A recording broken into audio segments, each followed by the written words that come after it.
Bueno, muchachos, creo que no sé si no les escuché o nadie me dijo nada. Entonces vamos a continuar con la clase. Voy a presentar las diapositivas en este instante, por favor, chicos.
Bueno, muchachos, veo que ya está la mayoría de personas, así que voy a continuar la clase. Como va a quedar grabada, no hay ningún problema.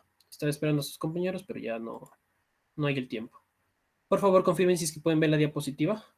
Bueno, ahorita dejo de responder PowerPoint, pero ¿pueden ver mi pantalla? Sí, profe. Listo. Denme un segundo que no sé qué sucede con...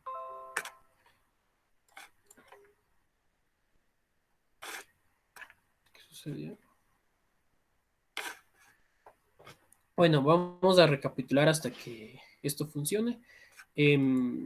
Ustedes recuerdan que en la anterior clase hablamos de genética básica de humanos, y vimos un poco de que los animales también tienen cromosomas, ¿no? También tienen ADN, por lo que son seres vivos. El número de cromosomas no va a definir la complejidad del organismo, porque hay organismos que tienen más cromosomas que inclusive nosotros los seres humanos, que somos la especie dominante sobre la Tierra. La diferencia de nosotros que nos hace diferentes, a pesar de que tenemos 46 cromosomas, se denomina genes, pero en realidad no es el gen el que nos hace diferentes, sino los alelos. ¿Por qué? ¿Qué es un alelo? Es la variante que hay en los genes. Hay genes de color de ojos azules, color de gen de color de ojos. Más bien dicho, hay gen para color de ojos y hay alelo para color de ojo azul y alelo para color de ojo café. ¿Ya? El gen es en general y el alelo ya es en específico, ya detalla un carácter. Aquí hablamos de fenotipo y genotipo. Genotipo es lo que nosotros tenemos en nuestro ADN, y fenotipo es lo que nosotros vemos visualmente. Podríamos tener por ahí enmascarado o mejor dicho tapado u oculto algún gen en específico, digamos, algún gen recesivo como el color de ojos. Por eso es que es posible que dos personas que tienen color de ojos cafés puedan tener un hijo color de ojos azules. Bueno, Mendel fue el que lo interpretó. Aquí este es un cuadro de Punnett, prácticamente es lo que hizo Mendel, pero de manera organizada. Mendel no lo hizo o sea, en un cuadrito, sino ya lo hizo o sea, de manera de un arbolito. No se explicaba muy bien Mendel, pero ya Punnett ya lo puso en un cuadrito muy, muy, muy fácil de entender. Ya, depende del cuadro, nosotros ya sabemos, ya mandé de ver esto, espero que no hayan tenido problema. Eh, Algunas personas ya me enviaron el deber, otras personas no me enviaron. Ojalá me envíen hasta el día de hoy. Bueno, con esto, con este cuadro se puede ver los genotipos y el fenotipo, y aquí está el recurso para que ustedes puedan comprobar la respuesta. Ahora vamos a hablar de la ley de Mendel de manera rápida. Como ustedes ya saben, nosotros lo que hizo Mendel fue utilizar individuos que prácticamente eran puro para un determinado gen. ¿A qué se refiere a puro? A prácticamente que son homocigotos. En ejemplo, voy a poner un puntero. Ya, este es homocigoto dominante y este es homocigoto recesivo, ¿sí? Mendel lo que hizo, lo que dice la primera ley de Mendel y que ustedes ya han de, verdad, se han de haber dado cuenta, que si es que juntamos prácticamente este organismo con este organismo, ambos son homocigotos, solo que el uno es recesivo y el otro es dominante. Si juntamos ambos organismos, sí o sí nos va a dar una generación que va a ser igualita. Todos los organismos van a ser iguales.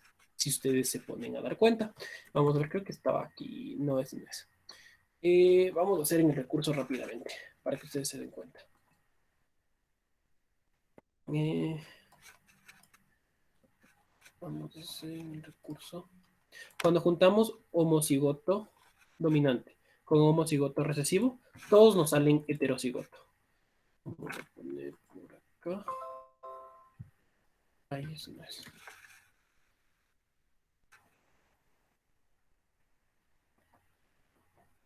Ojalá ocupen este recurso que es muy, muy bueno, la verdad.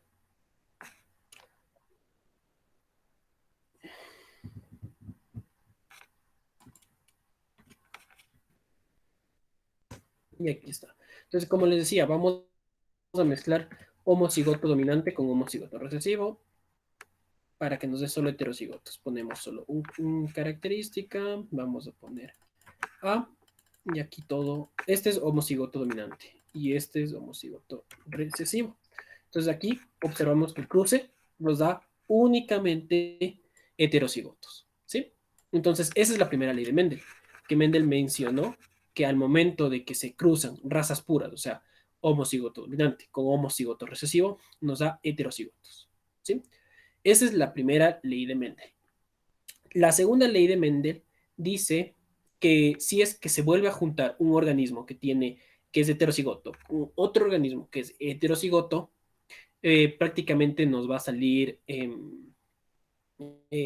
una proporción 3-1, es decir, 75% amarillas, si ven, 3 y una verde.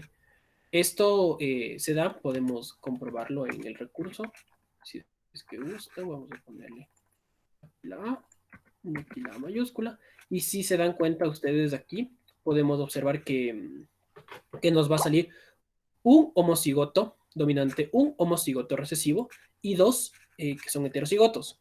Pero estos dos heterocigotos, como les dije, van a expresar el dominante. Entonces, por eso estos también son amarillos. Bueno, se vio en la anterior clase. Y este únicamente va a ser eh, solo verde. Solo uno va a ser verde. ¿Sí? Esa es la segunda ley de Mendel, que dice que si es que se vuelve a cruzar estos híbridos, o sea, prácticamente los heterocigotos, cuando se vuelva a juntar los heterocigotos, van a salir esta proporción que está aquí siempre. O sea, 75% amarillas y 25% verdes. Ahora, luego de eso, Mendel vuelve la tercera ley de Mendel, en cambio, menciona que el volver a combinarlos nuevamente, o sea, un retrocruce, así se llama, un, una nueva combinación, va a salir una tercera generación. La primera generación es esta, ¿no? La segunda generación es de estos cuatro. Y la tercera generación, en cambio, son 16. Son 16 opciones que nosotros vamos a tener. Bueno, eso creo que es todo de Mendel. O sea, no hay más que hablar. Entonces, bueno. Como les decía, hay genes dominantes, genes recesivos. Los genes dominantes por el color de ojos es los marrones o negros. Los genes recesivos son los colores ámbar, avellana, verde, azul y gris. ¿Ya?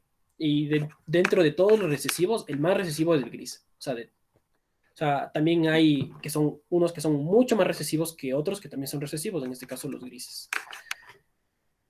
Vamos ahora a ver, aquí hay algunas características. Que son dominantes, color de ojos marrones, el cabello rizado y la oreja con lóbulo.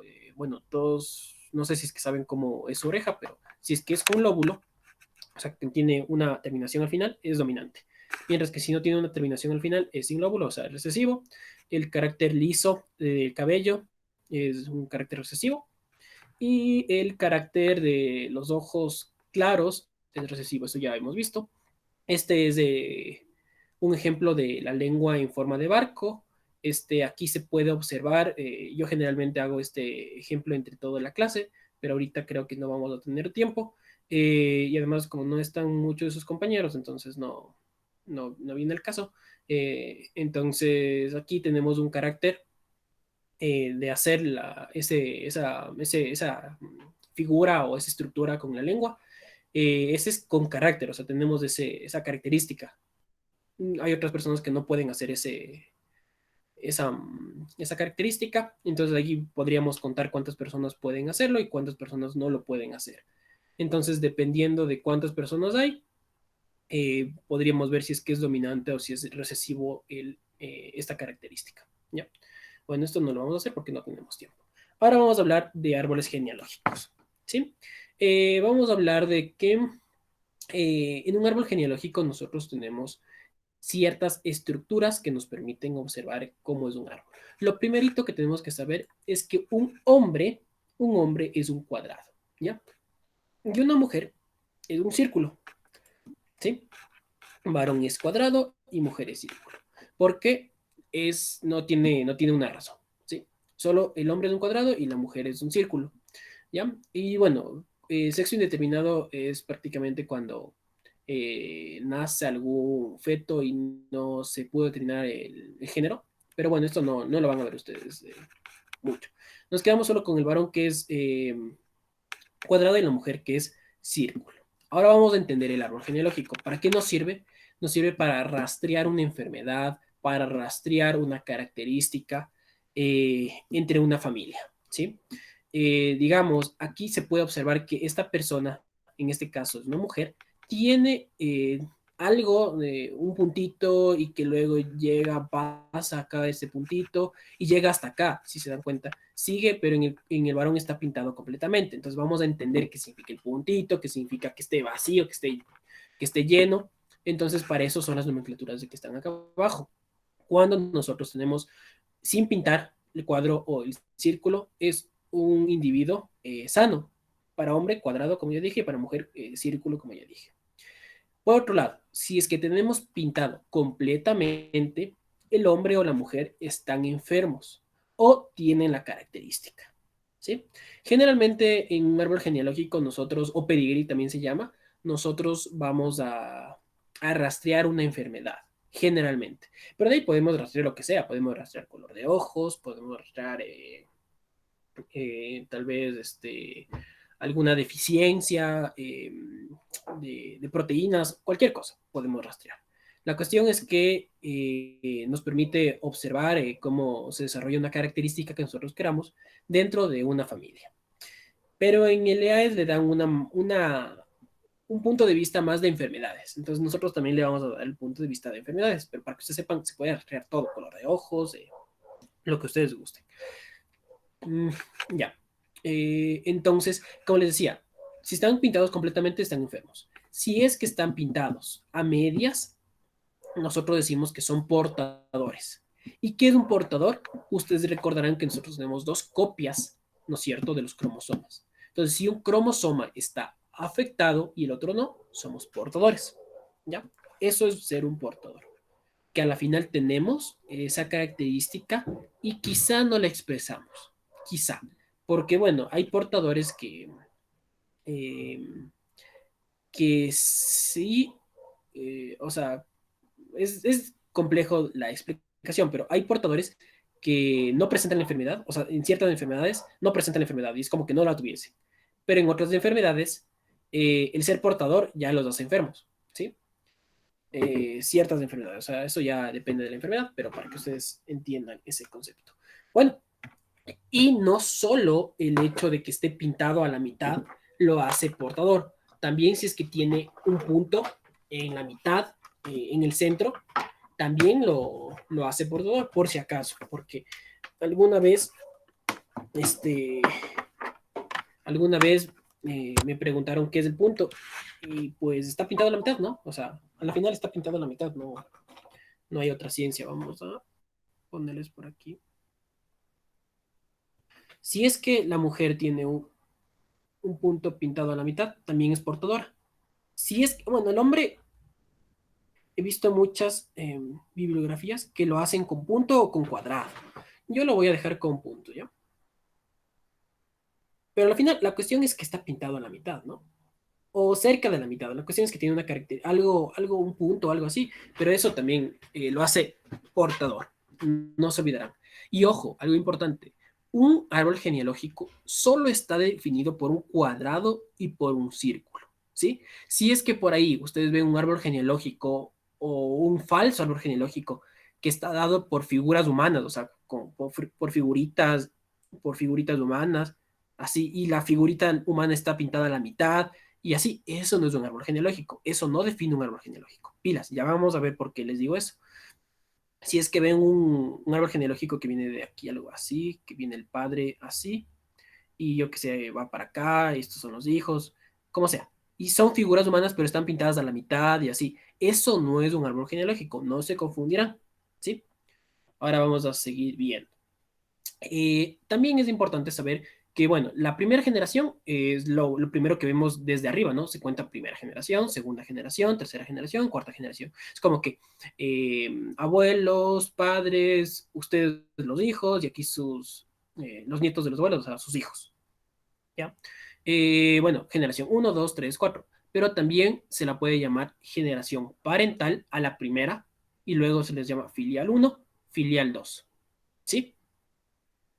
Y también en Mendel, voy a ponerles de una vez en Mendel, también lo saben definir así, que esta es la parental, esta es la filial, es filial uno y estos serían filial 2 y todos estos serían filial 3. Pilas con eso. Entonces, ya saben cómo es un árbol genealógico. Ahora vamos a estudiar las enfermedades que pueden haber en los árboles genealógicos. Pueden haber enfermedades tipo autosómicas y tipo sexuales. Vamos ahorita a hablar de las tipo autosómicas, de estas de aquí. ¿Sí, chicos? Vamos a estudiar estas autosómicas. Estas son las que se dan en los 44 cromosomas autosómicos, no en los sexuales, solo en los autosómicos, ¿ya? Ya. Ahora vamos a hablar de la herencia primero, de la Profe, dominante. ¿puede repetir esa partecita ¿Qué partecita? en la Eh, que no solo da eso de la autosómica, que solo da en dónde? claro, recordarás que nosotros tenemos 46 cromosomas. Entonces, nosotros vamos a dividirla, como ya le expliqué en la primera diapositiva de este tipo de este tema, que tenemos 44 cromosomas autosómicos. Entonces, estas dos enfermedades que vamos a hablar ahorita, esta herencia autosómica dominante y esta herencia autosómica recesiva, corresponde a los 44 cromosomas que tenemos, solo a los 44. Si es que nuestra característica, si nuestro alelo está en los 44 cromosomas, vamos a estudiar de esta manera. Pero si es que nosotros tenemos la característica o la enfermedad en los dos cromosomas sexuales, ahora vamos a estudiar estas dos enfermedades, dos tipos de enfermedades. Son diferentes. ¿Sí me entendiste? Los 44 cromosomas se rigen a estas dos herencias y los dos cromosomas sexuales se rigen a estas dos herencias. Sí, ¿Sí? profe, gracias.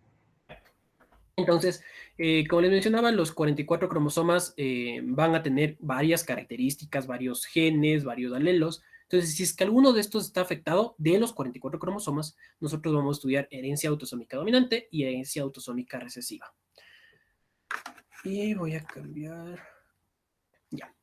Entonces, aquí vamos a hacer un ejemplo. Si nosotros hablamos, ojo, estamos hablando de dominante, ¿ya? Primero, herencia autosómica dominante.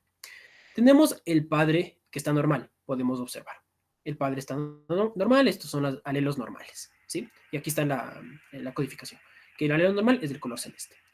Por otro lado, tenemos la madre afectada, ¿sí? Y nosotros observamos que solamente tiene un alelo alterado y ya está afectada, ¿sí? Entonces, como solamente tiene un alelo y a pesar de que el otro está normal y está afectada, nosotros decimos que es dominante. Eso se ve claramente que es dominante, ¿sí? Cuando nosotros tenemos, les cruzamos a los dos, tienen sus hijos, sus probabilidades, sus posibilidades de hijos, vemos que el padre le puede dar el alelo normal y la madre le puede dar el alelo normal, o sea, no hay problema, ¿sí? Entonces, el hijo sale normal. De igual manera, la hija puede salir normal, porque el padre le da un alelo normal y la madre le da el otro alelo que está normal, y sale una hija normal. Por otro lado, los hijos pueden salir afectados, pero ¿por culpa de quién? De la madre, ¿no? Porque el padre de ley les va a dar un alelo normal, o sea, este o este, cualquiera, al azar, ojo, esto es al azar, ¿no? Le puede dar cualquiera de estos y le da el normal al hijo y el normal a la hija, cualquiera de los dos normales. Pero al azar salió que para esta hija le correspondió el alelo alterado y al azar también a este hijo le salió el alelo alterado. Entonces, en ese tipo de herencias no hay portadores. En este tipo de herencia no hay portadores. ¿Por qué? Porque es dominante y el hecho de que ya presente el alelo alterado ya lo hace al individuo que esté afectado. Entonces, característica 1, para hacer una tablita bien bonita, que yo siempre les hago, al final, después de estas 4 herencias, para que entiendan, primero, aquí no hay portadores, se observa claramente que no hay portadores. Ahora vamos a ver la herencia autosómica recesiva. Aquí podemos observar un ejemplo claro que el padre es portador, es decir, que tiene un alelo normal y uno alterado. La madre es portadora, tiene un alelo normal y uno alterado. Ahora, vamos a ver los dos extremos. Primero, ¿qué pasa si es que el padre le da el alelo normal a la hija o al hijo, a cualquiera? Le da el alelo normal. Está aquí, ¿dónde está el alelo? Aquí está, el alelo normal, ¿sí? Hijo normal. Le da el alelo normal. Y la madre le da el alelo normal, también al azar. El hijo va a salir normal, ¿no? A pesar de que los padres son portadores, ¿sí? ¿Ya? Los padres son portadores, son alelos normales. Por otro lado, por otro lado, ¿qué pasa si es que al azar también el padre le da un alelo alterado, que es del verde, y la madre le da un alelo alterado, que es del verde? Prácticamente aquí el hijo o la hija, no importa, aquí se puso el ejemplo de la hija, pero puede ser un hijo, eh, prácticamente la hija va a estar afectada. Tiene los dos alelos alterados, la hija va a estar afectada o enferma, como ustedes gusten, ¿sí? La cuestión es que va a estar afectada. Ya, ahora, ¿qué sucede si es que al azar, obviamente esto es al azar, el padre le dio el alelo normal y la madre el afectado? O al revés, el padre el afectado y la madre el normal. Prácticamente los hijos son portadores, ¿sí? Entonces aquí claramente, como hablamos de herencia autosómica recesiva, es necesario que estén los dos alelos alterados para que un individuo esté afectado, para que un individuo esté enfermo o afectado.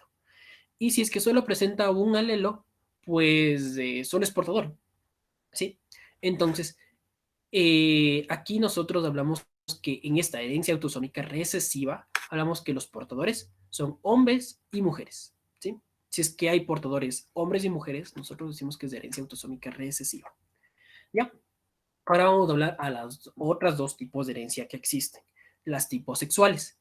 Estas solo son características que existen en los cromosomas sexuales. Ejemplo de una característica que existe en los cromosomas sexuales. Primero, ejemplo de características de los autosómicos. Aquí está la mayoría, pues son 44 cromosomas, aquí está casi todo, o sea, está color de ojos, tipo ¿cómo es? Tipo de cabello, o sea, de todo. Los lóbulos están aquí, todo, todo, todo, todo. Una característica que está en los dos cromosomas sexuales es, por decirlo así, la calvicie. O sea, obviamente la calvicie no es como quien dice lo que dice tu cromosoma, sino sería deficiencia a cierta edad para seguir produciendo cabello. ¿ya? O sea, así es, pero se traduce en idioma normal, calvicie, ¿ya? Entonces, la calvicie está en los cromosomas sexuales, por eso es que existen mayor hombres que tienden a ser calvos que mujeres, porque justo está en un cromosoma sexual, y es en el cromosoma sexual en el X. Ya vamos a ver eso ahorita. Ya, entonces ahora tenemos dos trastornos, tanto ligado al cromosoma X y como ligado al cromosoma Y. Vamos a hablar del cromosoma X, que es el que más les toman en las pruebas. ¿Ya? Aquí nosotros tenemos que tener claro algo. Las mujeres son XX, o sea, tienen dos copias de X. Los hombres tienen una copia de X, ¿sí? Entonces, si es que el hombre tiene el alelo que está en el cromosoma X, ¿sí? Ya tiene afectado ese alelo, prácticamente ya es enfermo, ¿sí? ¿Por qué razón? Porque no tiene un resguardo. Pero aquí hay un ejemplo de que la madre tiene, o la mujer o lo que sea, tiene cromosoma X y XX, perdón, XX, y tiene uno alterado y uno normal. Bueno, el alterado es, si no me equivoco, es el rojo, sí, alterado y uno normal. Entonces, la cuestión es que aquí nosotros podríamos tener a la madre portadora. ¿Por qué? Porque tenemos uno alterado y uno normal. ¿Y cuándo la mujer va a estar afectada? Cuando vaya a tener prácticamente los dos XX man. Solo ahí va a estar afectada. Pero de ahí, o sea, generalmente va a ser portadora. Entonces, aquí hay todas las posibilidades que pueden haber. El hijo puede estar no afectado, ¿sí? Directamente, no afectado. ¿Por qué? Porque la madre le dio el X, o sea, el padre le dio el D y el Y al hijo, ¿no? Pero la madre le da el X que justamente al azar, ojo, al azar, le dio el alelo que está, bueno, el no afectado. Entonces el hijo no es afectado. Ahora, la hija, la madre le dio justo el alelo que no está afectado, mientras que el padre también, o sea, no tiene más que dar, o sea, le dio el no afectado. Entonces la hija no está afectada. Entonces, ¿qué pasa si es que el padre obviamente le da el Y a este hijo, pero la madre le da el, el alelo afectado?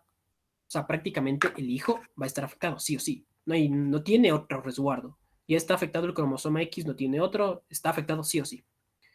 Y la mujer, en cambio, puede tener, bueno, en este caso, puede ser portadora, en este caso, por el hecho de que solo la madre puede darle el X. Entonces, la madre le dio justamente el X, el padre le dio el X que está sano y se hizo portador.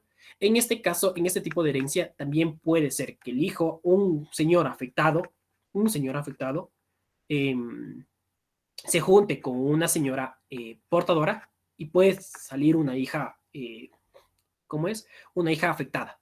Pero eso ya es más improbable, la verdad. O sea, ya es un poco más difícil, ¿sí? En este tipo de herencias, los que más son afectados son los varones, ¿sí?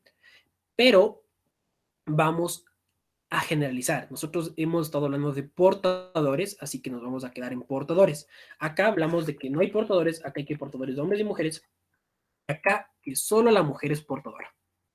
Sí, solo la mujer es portadora, el hombre no puede ser portador. Por otro lado, tenemos una herencia ligada al cromosoma Y. Antes de eso quiero ver si ya está abierto el... Antes de eso quiero ver si ya está abierto el... No está abierto, dejemos que se abra porque se demora. Ya. Ya. Por otro lado, en el ligado al cromosoma Y, ¿quién nomás tiene el cromosoma Y? El hombre. Eso quiere decir que solo va a haber hombres afectados. Aquí se ve claramente que solo hay hombres afectados. Y la mujer va a estar sana siempre. O sea, esta es la más fácil. Solo el Y tiene el hombre, entonces va a estar afectado solo hombres. Entonces aquí no hay portadores y solo hombres son afectados. Y vamos a ver si ya se cargó. No se carga todavía. Y pero no hay problema, continuemos con la clase hasta que se cargue para indicarles. Ya, ahora hay dos tipos de mutaciones. Hay mutaciones génicas y cromosómicas. Las mutaciones génicas son las que suceden a base de las bases nitrogenadas que ya les indiqué, las bases nitrogenadas que están en nuestro material genético, ¿ya? Mientras que las cromosómicas son las que suceden a nivel ya un poco más grande, porque esto es pequeño, ¿no? prácticamente todo esto, o sea, prácticamente millones de estos le conforman el cromosoma, lo sé. Pero si es que hay mutaciones pequeñitas, se llaman génicas.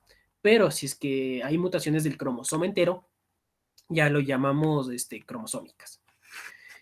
Bueno, aquí hay los 5 tipos de posibles de mutaciones de tipo génicas. La primera, aquí tenemos la sustitución. ¿Qué significa la sustitución? Que posiblemente estos dos, esto es lo original prácticamente y esto es lo alterado.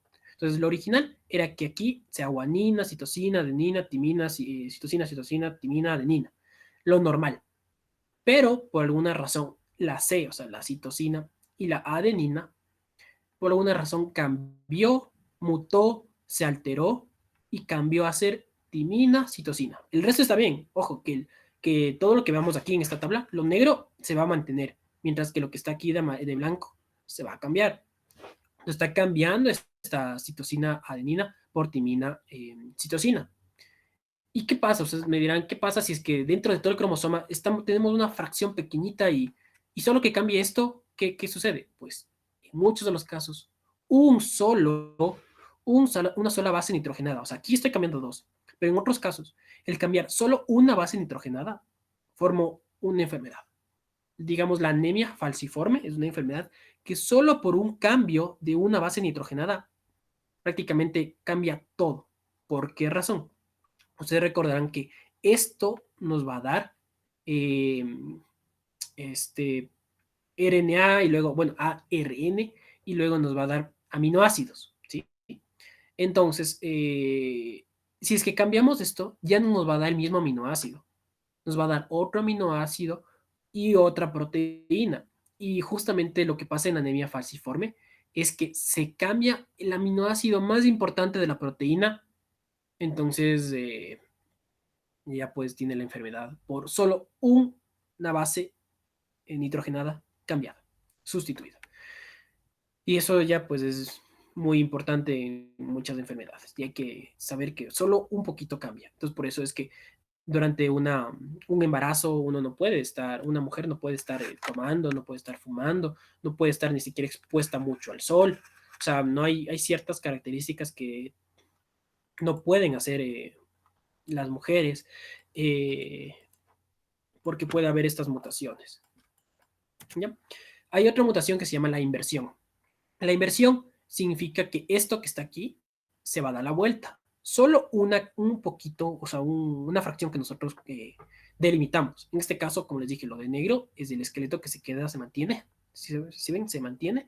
Mientras que se da la vuelta este de aquí. El TCG se da la vuelta a GCT. O sea, solo se dio la vuelta, nada más. ¿Ya? Eso es de inversión. Por otro lado tenemos la translocación. La translocación es un, un movimiento de toda la estructura. Recordarán que el ADN tiene dos cadenas, ¿no? Tiene, aquí solo se le pone una para que sea más fácil de entender. Pero aquí de ley tengo que ponerle dos porque el ADN tiene dos cadenas. Y aquí, en este caso, tenemos estas bases nitrogenadas, estas seis. Bueno, tres de una cadena y tres de la otra. Y cogemos esta cadena, esta partecita que nosotros señalamos.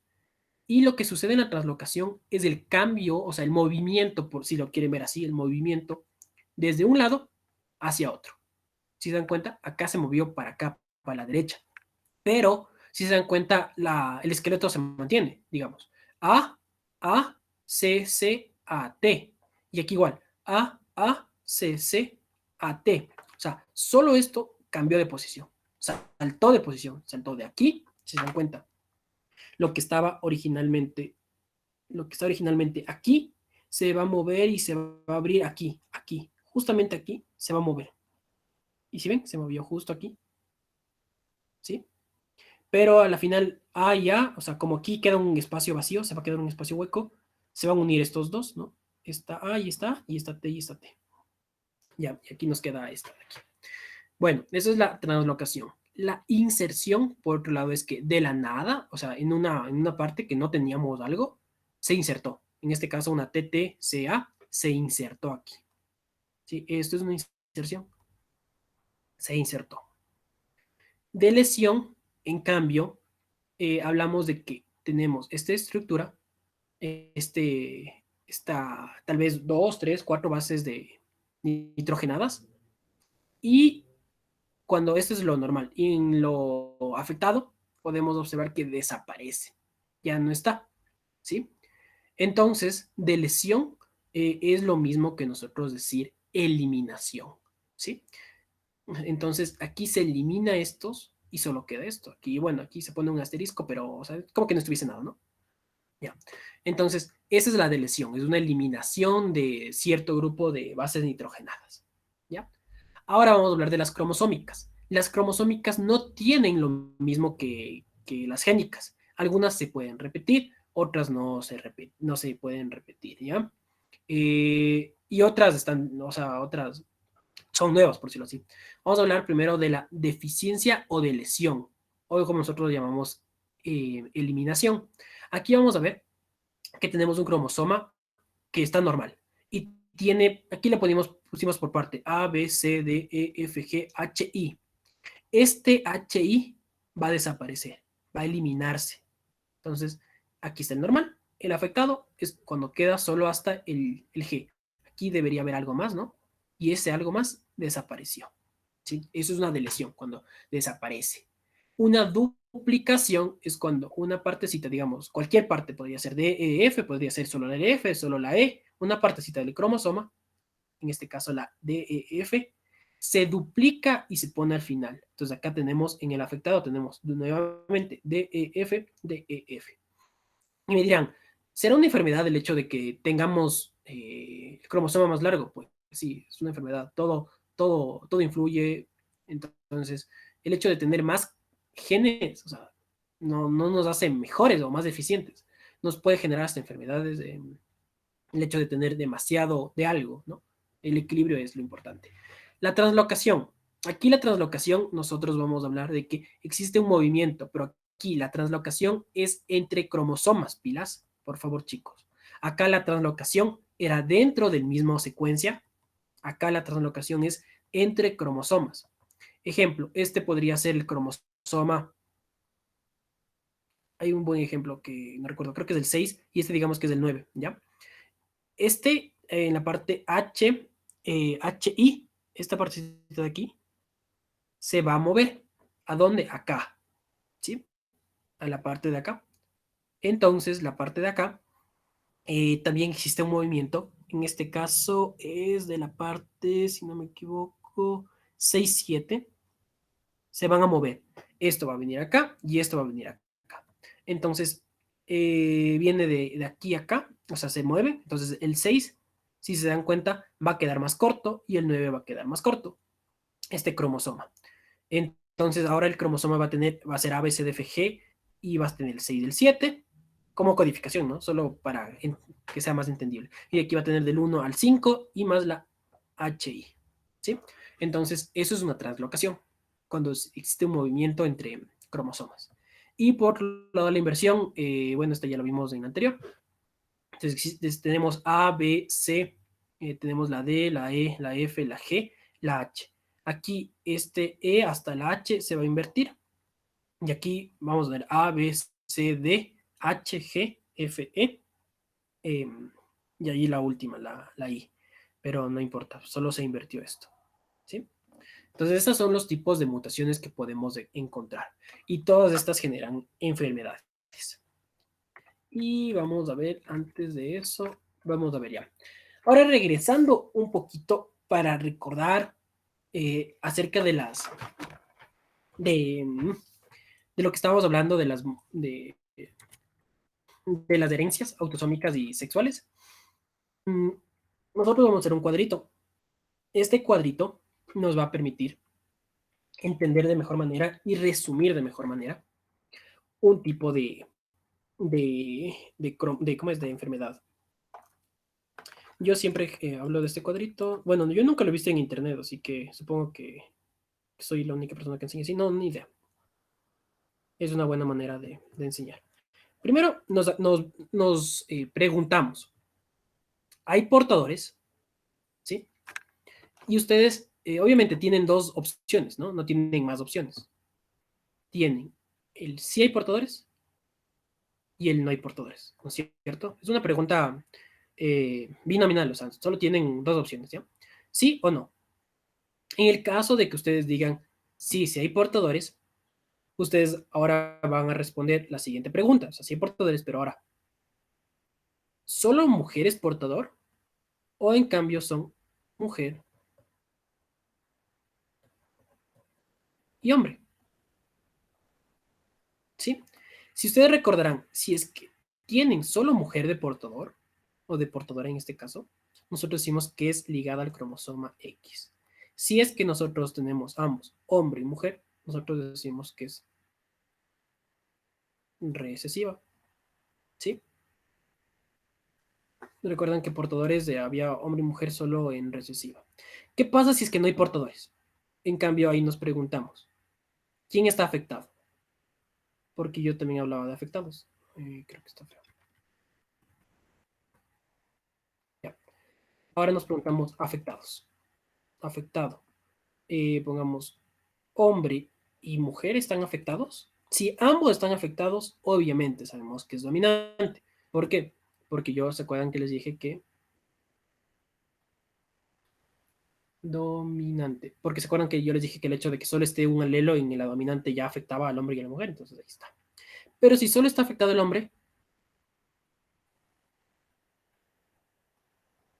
ojo, si solo está afectado el hombre, es una herencia del cromosoma Y. ¿Sí? Entonces pueden hacer esta tablita, pueden aprenderse, pueden recordar. Entonces yo obviamente primero doy la clase y luego la tabla. Y con esto podríamos ver qué tipo de herencia hay en un árbol genealógico. ¿Ya? Bueno, luego vamos a hacer ejercicios. Ahora vamos a pasar a otro tipo de herencia. Existe la herencia codominante e intermedia. Y aquí en realidad lo que me preguntó una vez su compañera de anterior clase, que si es que el color de piel se define por esto de los alelos, pues sí, pero existen diferentes tipos de herencia, como lo estamos viendo. La dominante, primero vamos con la codominante. La codominante es la que se expresa en ciertos caracteres y un ejemplo básico es las vacas. Las vacas, y también puede ser los perros en muchos casos, pero más es las vacas. Las vacas pueden tener este alelo que es B, BB para color de solo blanca. Y el toro, digamos que tiene NN de negro. Cuando se juntan la F1, o sea, la filial 1, los hijos, salen BN, BN, BN, BN. Y algunos van a ser manchados, ¿no? Entonces, aquí existe una expresión del tanto el blanco como el negro, pero sin mezclarse. Yo no veo que se está mezclando. O sea, aquí no existe una mezcla. Pongamos, no mezcla. ¿Sí? Yo no veo que se mezcla. Se expresa en un lado, se expresa en otro, pero no existe una mezcla. Por otro lado, la herencia intermedia es la que generalmente hay en rosas, ¿sí? Y la que ojo, generalmente ocurre con el tono de la piel.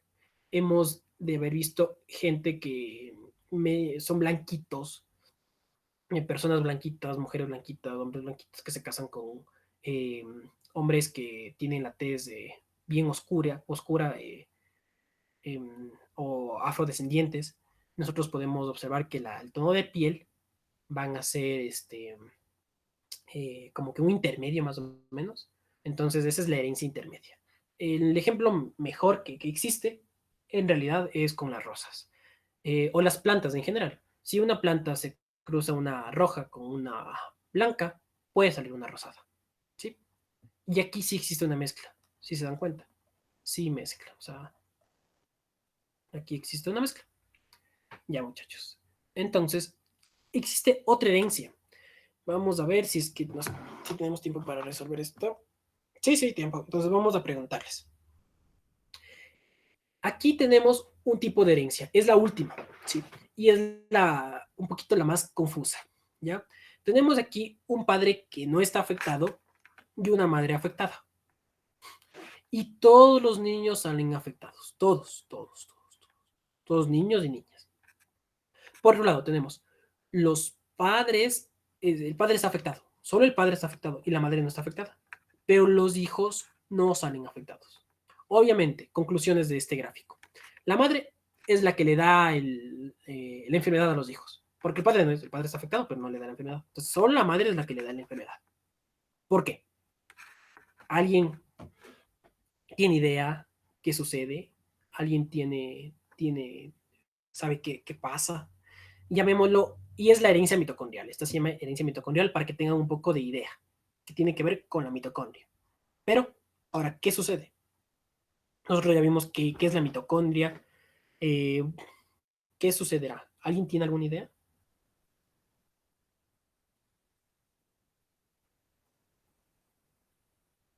Pongan en el chat si es que puede, si es que quiere. En el chat está bien.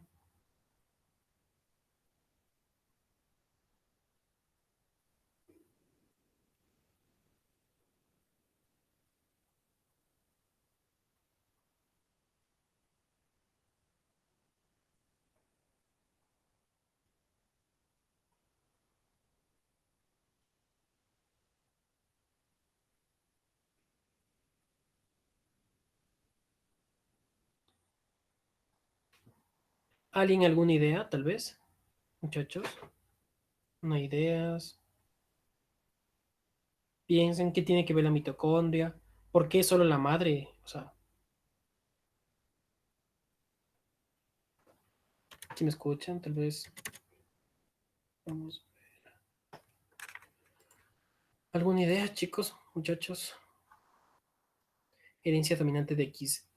No, esto ya no tiene que ver ninguna herencia.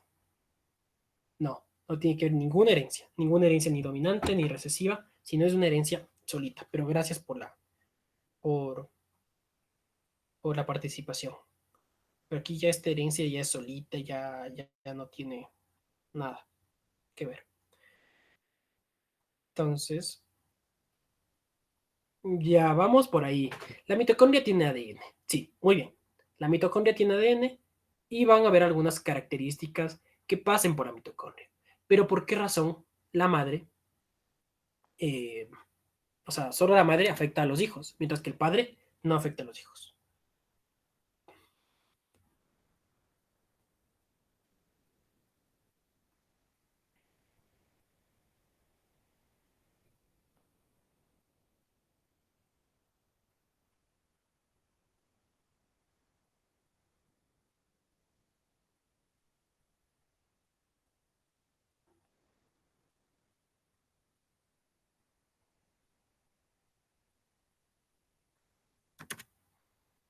Bueno, vamos a ver la respuesta.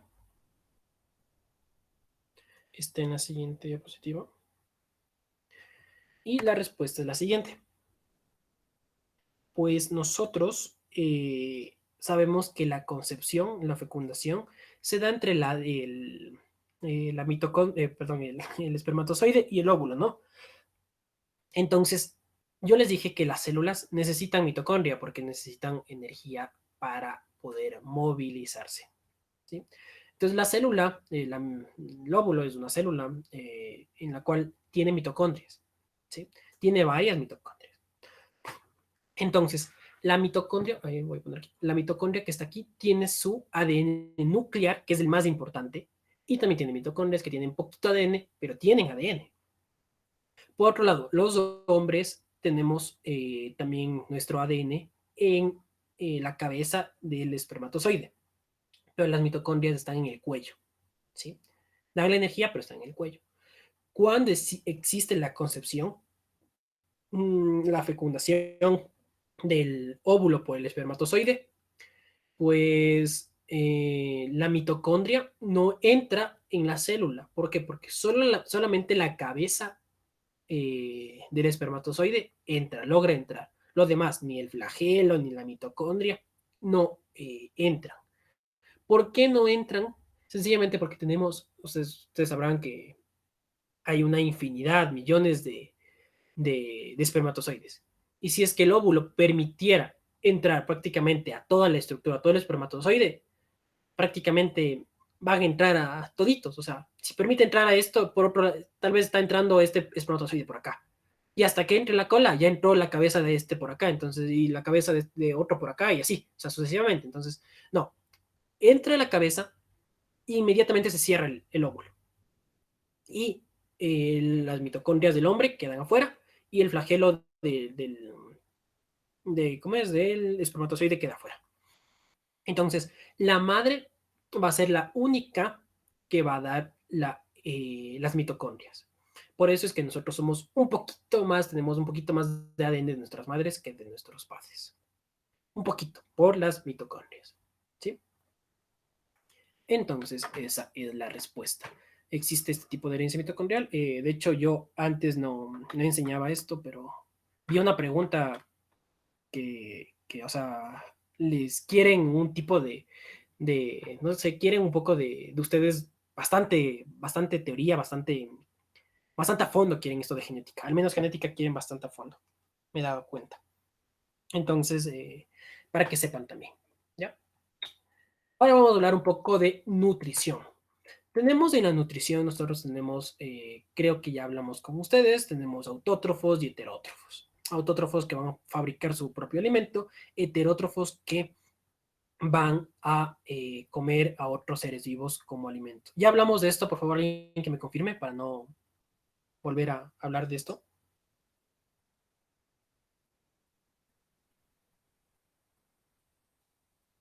Aún no hablamos. No escucho, disculpa. Aún no hablamos de eso. ¿No hablamos o sí hablamos? No te escucho bien, disculpa. Sí hablamos de No, eso, Sí hablamos, no le escuché a la compañera, creo que me dijo que sí. Ya, a ti sí te escuché, muchas gracias. Entonces sí hablamos de esto, entonces no lo voy a volver a repetir.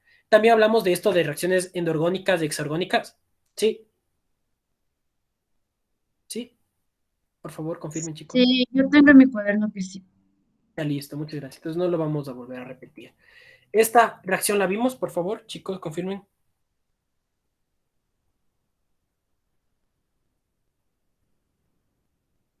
Creo que esta ya ¿no es No, cierto? esa no. No es cierto, ya. Ya, entonces vamos a hablar de esta reacción.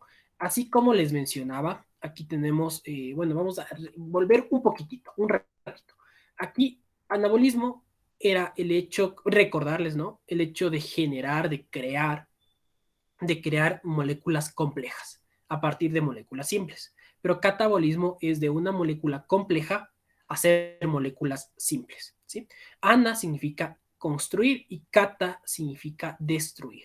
Ana va a construir una molécula compleja y cata destruye en moléculas simples. Entonces aquí tenemos una reacción. Tenemos la reacción del dióxido de carbono con el agua que da la glucosa más el oxígeno. Esta reacción no solamente es de un sentido, es de ambos sentidos. De una manera, si es que nosotros pasamos de CO2 y agua a glucosa y oxígeno, nosotros lo llamamos fotosíntesis, ¿sí? Y que necesita energía solar. Mientras que si es que pasa al revés, de oxígeno más glucosa, pasa a ser dióxido de carbono más agua, se llama respiración celular.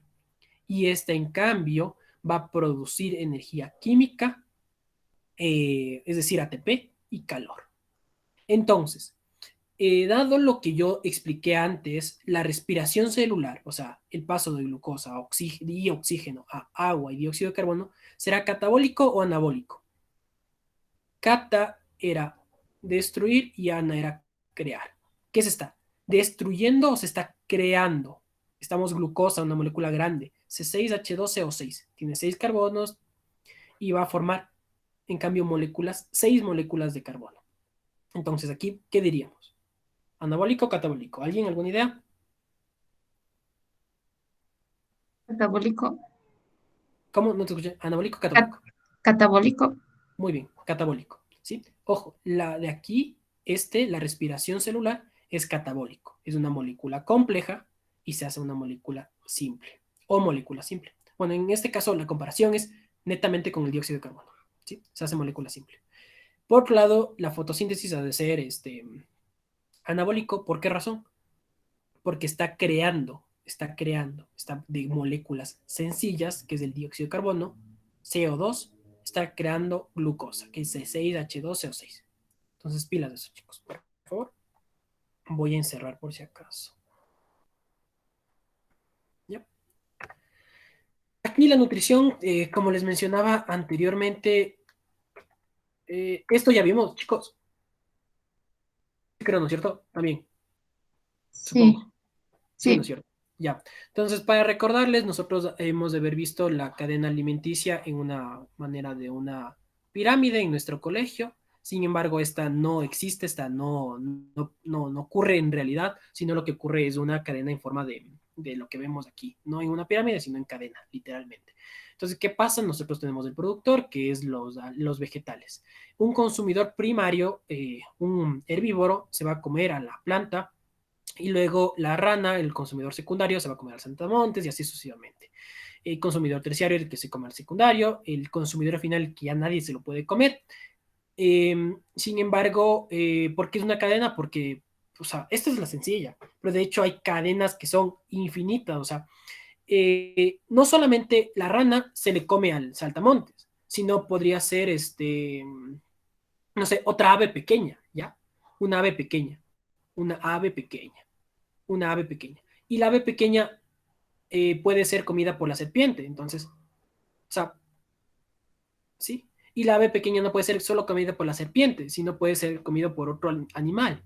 Y así sucesivamente, o sea, es una cadena larga. Si ustedes ven una cadena alimenticia de verdad, entonces, muchos elementos, ¿ya? Y de hecho también la serpiente en muchos casos no puede comer directamente a la rana, sino puede ser que se coma al saltamontes, ¿sí? O sea, es tantas cosas que pueden pasar, pueden ocurrir, y de hecho puede ser que un halcón o un consumidor final, no necesariamente el halcón, se le coma a la rana, y así, o sea, se hace una maraña de cosas. Entonces eso tienen que saber de una cadena alimenticia, que en realidad, o sea, no es una pirámide así bonita, sino es tantas cosas que pueden comerse. Y por último, lo que quiero decirles de esta cadena es que la energía de aquí pasa al saltamontes, pero no todo, sino un porcentaje pequeño. Es decir, si es que aquí generaban 100% de energía, al saltamontes del pasto le llega un 80% probablemente, del pasto le llega a la rana un 60%, del pasto le llega a la acá, puede ser un 40, un 30%, un 35%, pongamos, y al consumidor final ya le llega poquito, ya le llega un 10, 15%. ¿Sí? Entonces, aquí esta energía puede llegar al final, pero bien poquito. ¿Sí? Eso. Entonces, eso es importante que usted sepa. Ya. Ahora sí, vamos a hacer ejercicios. Este tipo de ejercicios. Eh, ay, no tengo abierto.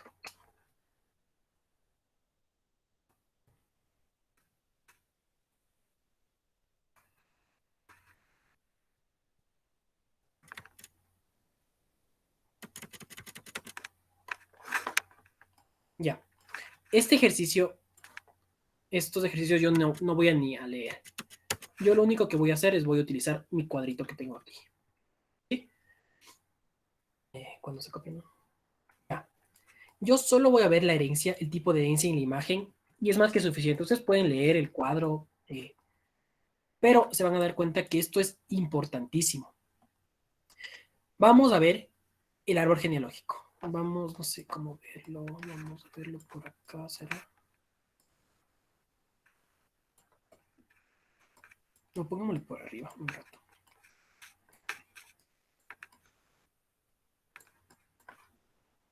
Sí, mejor quedó así. Ya. Aquí en este árbol genealógico nosotros podemos observar, primero, lo que ustedes van a ver son los portadores. ¿Quién nomás es portador? Les pregunto.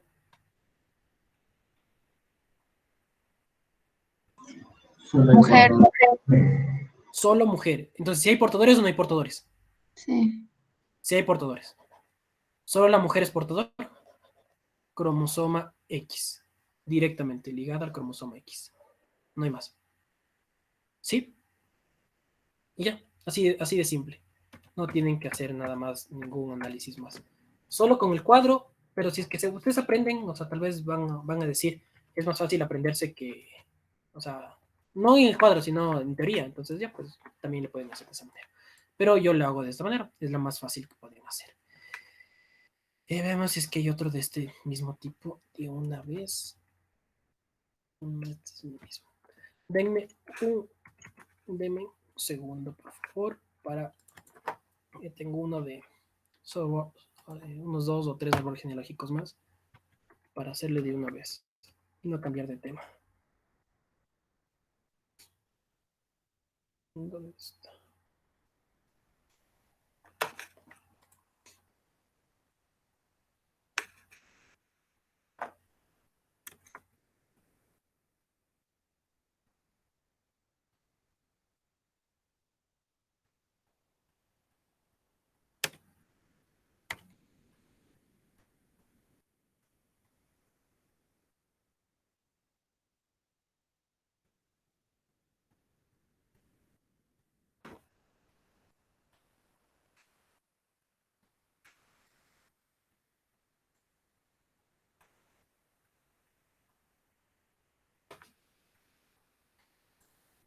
Hasta eso tomen el receso de los 2 o 3 minutos que les sé dar a las 9, por favor, chicos.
Ya, muchachos, ya encontré.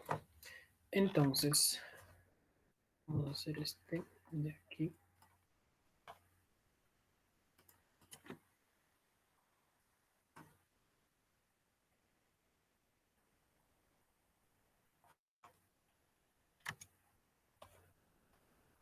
Por favor, confirmen si es que pueden ver bueno, ahorita mi pantalla.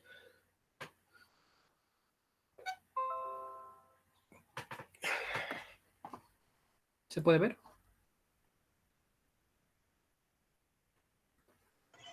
Sí, profe. Listo. Entonces, ahora quiero que me digan, por favor, qué herencia ven en en cuestión de portadores. ¿Quién es portador? Hombre, solo mujer, ambos. Solo vean la imagen. Ambos, Ambos, ¿no es cierto? sí. Hombre, hombre y mujer. Entonces nosotros vamos a subrayar acá portadores, si hay portadores. ¿Hay solo mujer o hombre y mujer? U hombre y mujer. Solo hay ambos, ¿no es cierto? Hombre y mujer. Acá solo es mujer. Entonces es recesivo inmediatamente. Entonces la respuesta de acá es recesivo. ¿Sí? Entonces ya saben cómo hacer. De una. Y eso no se demora ni 2 ni 10 segundos, la verdad. Y la última que tengo aquí.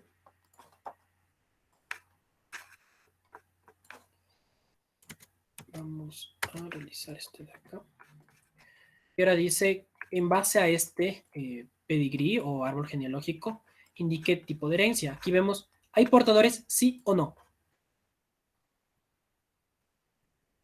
No, No, ¿no es cierto? Entonces, no hay portadores.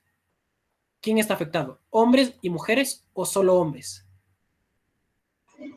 solo hombre. Hombres.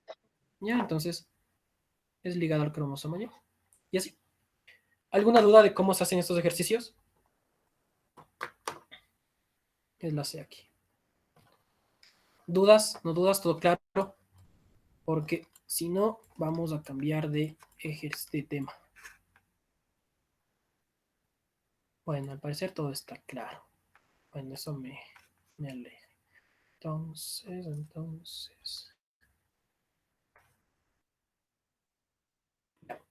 Aquí dice, vamos a leer este ejercicio, dice, el síndrome de Turner es una enfermedad que solo afecta a las mujeres, las mismas que presentan inmadurez sexual y esterilidad. Se produce al azar y se caracteriza porque las niñas que lo padecen presentan un solo cromosoma X normal y el otro ha perdido segmentos. Ojo, habla de perdido segmentos, ¿sí? De perdido, de eliminado. Entonces, bueno, no sé.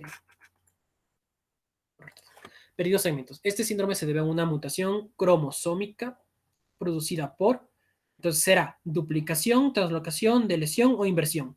¿Qué era perdido? De lesión. Muy bien, entonces deleción. Sigamos.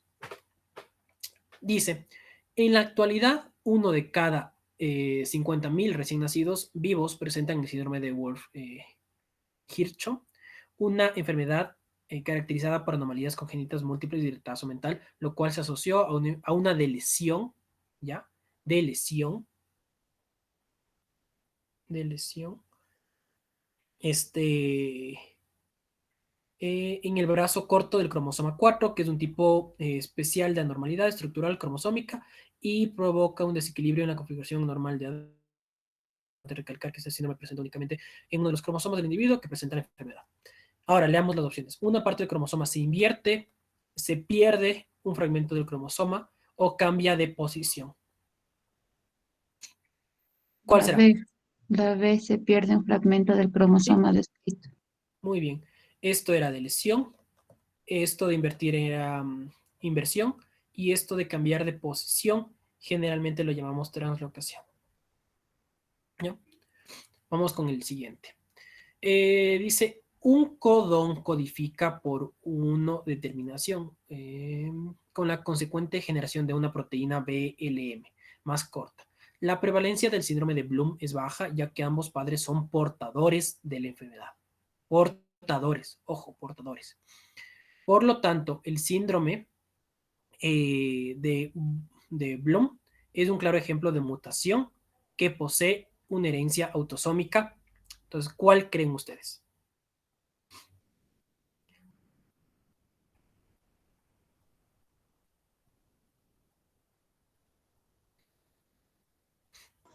La B, genética recesión. ¿Ya? ¿Alguien más que dice?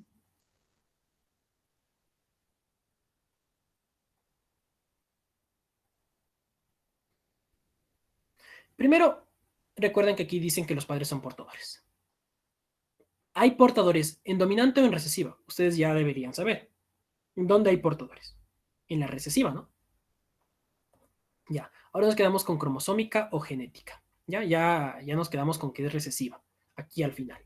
Ahora, tal vez ustedes no saben qué es un codón codificante, uno por uno en terminación, pero sí les mencioné cuando hablábamos de la traducción. Para recordarles, nosotros tenemos ADN, luego ARN, luego se forman los aminoácidos, y yo les mencionaba que prácticamente aquí esto hace una proteína, la ADN polimerasa, acá en cambio esto lo hace el ribosoma, ¿sí? Pero el ribosoma no puede sintetizar directamente los aminoácidos, sino necesita un codón. Los codones son las estructuras que se van a unir al ARN para formar el aminoácido. Y siempre van de 3 en 3. Vamos a ver una imagen para que quede más claro.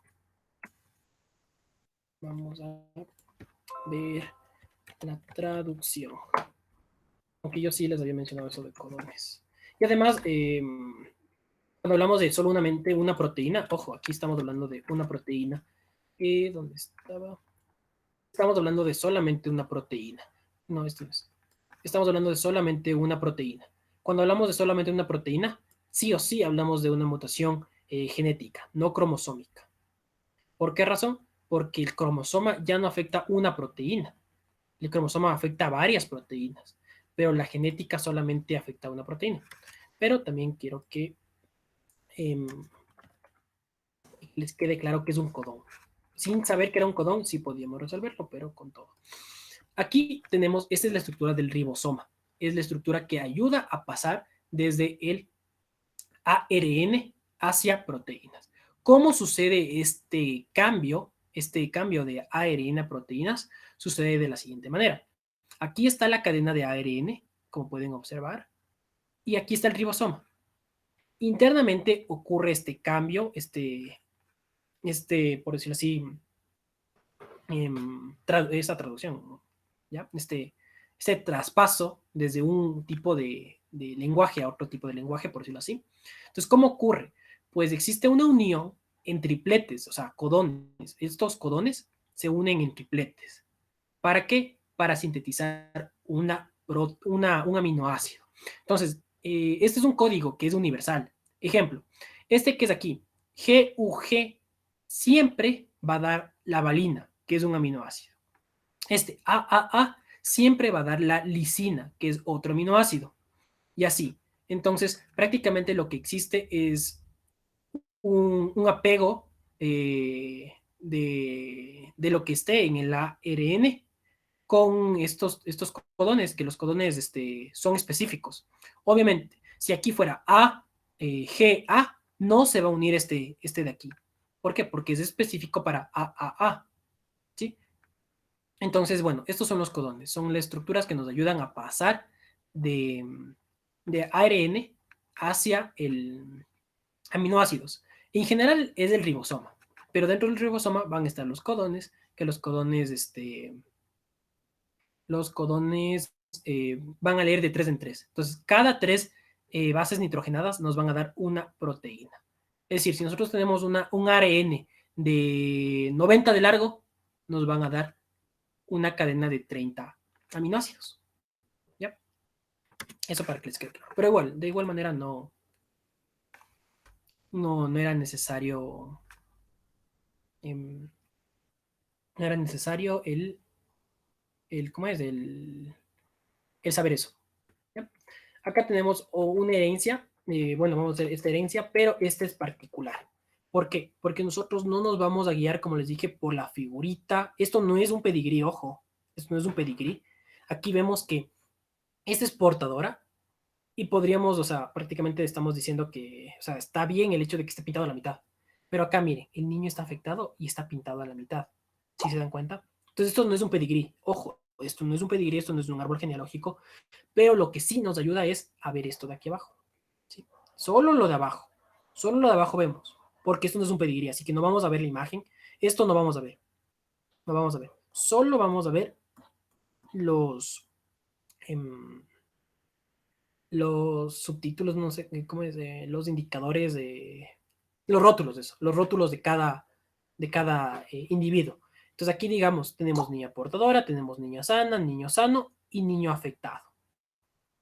¿Hay portadores? Sí hay portadores, ¿no es cierto? ¿Solo hay portadoras mujeres? Sí. Entonces, como ya recordarán, esto es ligado al cromosoma. ¿A qué cromosoma es? Ligado al cromosoma X. X. Muy bien. Pero ojo, que aquí no tengo que ver esto, nos puede confundir el ver esto.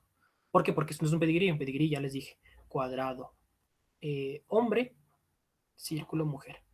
Y si está pintado a la mitad, ya saben que es portador. Si está pintado a todo, ya saben que es enfermo. ¿Alguna duda de genética antes de cambiar de tema? Muchachitos, muchachos, chicos.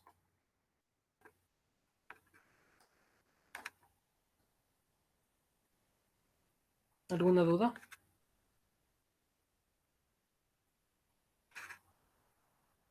Para ya cambiar de tema. ¿O todo claro? Por favor, chicos, eso necesito que me lo digan.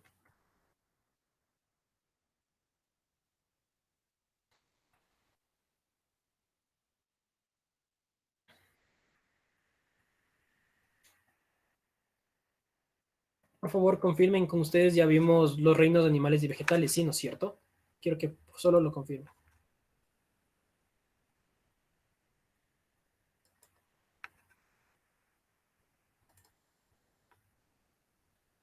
Por favor, chicos.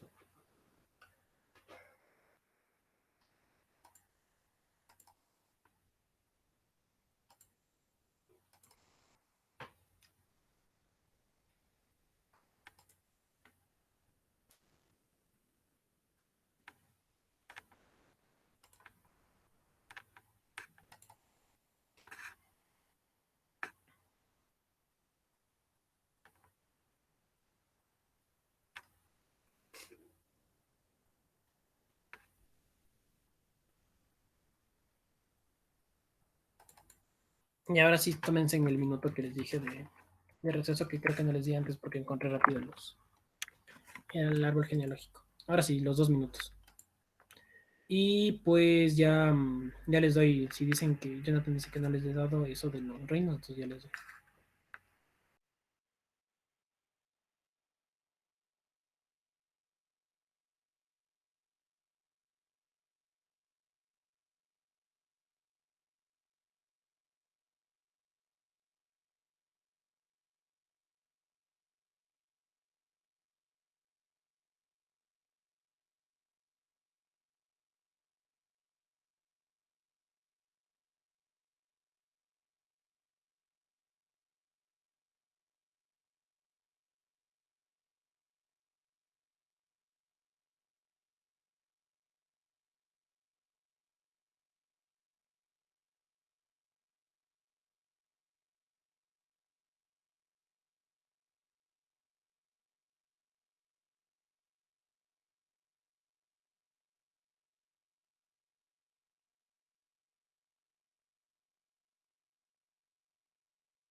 Listo, muchachos, entonces vamos a continuar con la clase.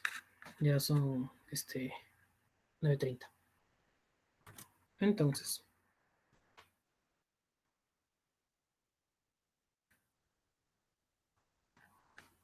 vamos a...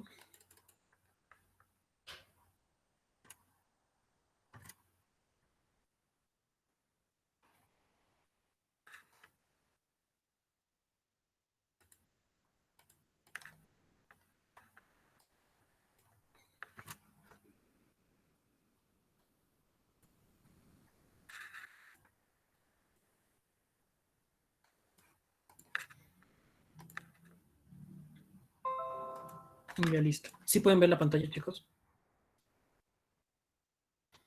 Sí, profe. Listo. Recuerden, ¿esto vimos o no vimos? No. Listo. Entonces, bueno, eh, los reinos es importante que ustedes conozcan. Cada especie, recuerdan a Linneo, que fue el que dijo tú eres animal, tú eres vegetal, lo dividió de esa manera. Sin embargo, con el tiempo ellos, los naturalistas, ahora llamados científicos, ya determinaron hay especies que no pueden entrar ni al reino de los animales ni al reino de las plantas, porque tienen otras estructuras que son diferentes. Entonces, luego ya desarrollaron, descubrieron las bacterias. Entonces, difícil que se acople una bacteria al reino animal o vegetal. Entonces, aquí ellos generaron, ya con el tiempo, ¿no? Esta división es un poquito antigua, pero es la que utiliza el EAES. Entonces me rijo a esta. Entonces, ya de ser unos 20 años que se desarrolló esta división, si no es más, pero hace unos 10 años más o menos se cambió la división. No, sería no, sí, unos 8 años más o menos que se cambió esta división, pero toca enseñar de esta manera porque es la que utilizan ustedes. Entonces, denme un segundo. Ya. Entonces, aquí esta división se basa en organismos que tienen y que no tienen tejidos. ¿Qué son los tejidos? Son unión de varias células que van a tener una función definida. Entonces, primero vamos a hablar de los reinos que no tienen tejidos. Estos son el reino Monera y el reino Protista. ¿Ya? El reino Monera habla de organismos unicelulares, solo de unicelulares, y aquí están las bacterias. ¿Ya? Por otro lado tenemos el reino Protista. Aquí hablamos de unicelulares y de pluricelulares. ¿Sí? De unicelulares pueden ser un protozoo, pero de pluricelulares pueden ser algas. Entonces ustedes dirán, ¿cómo es eso que no tiene tejidos, pero tiene bastantes células? Entonces, pues hay organismos que tienen bastantes células, pero que las células no definen, no tienen eh, una función directa, como digamos la red de un hígado, de células de un hígado, tiene una función directa.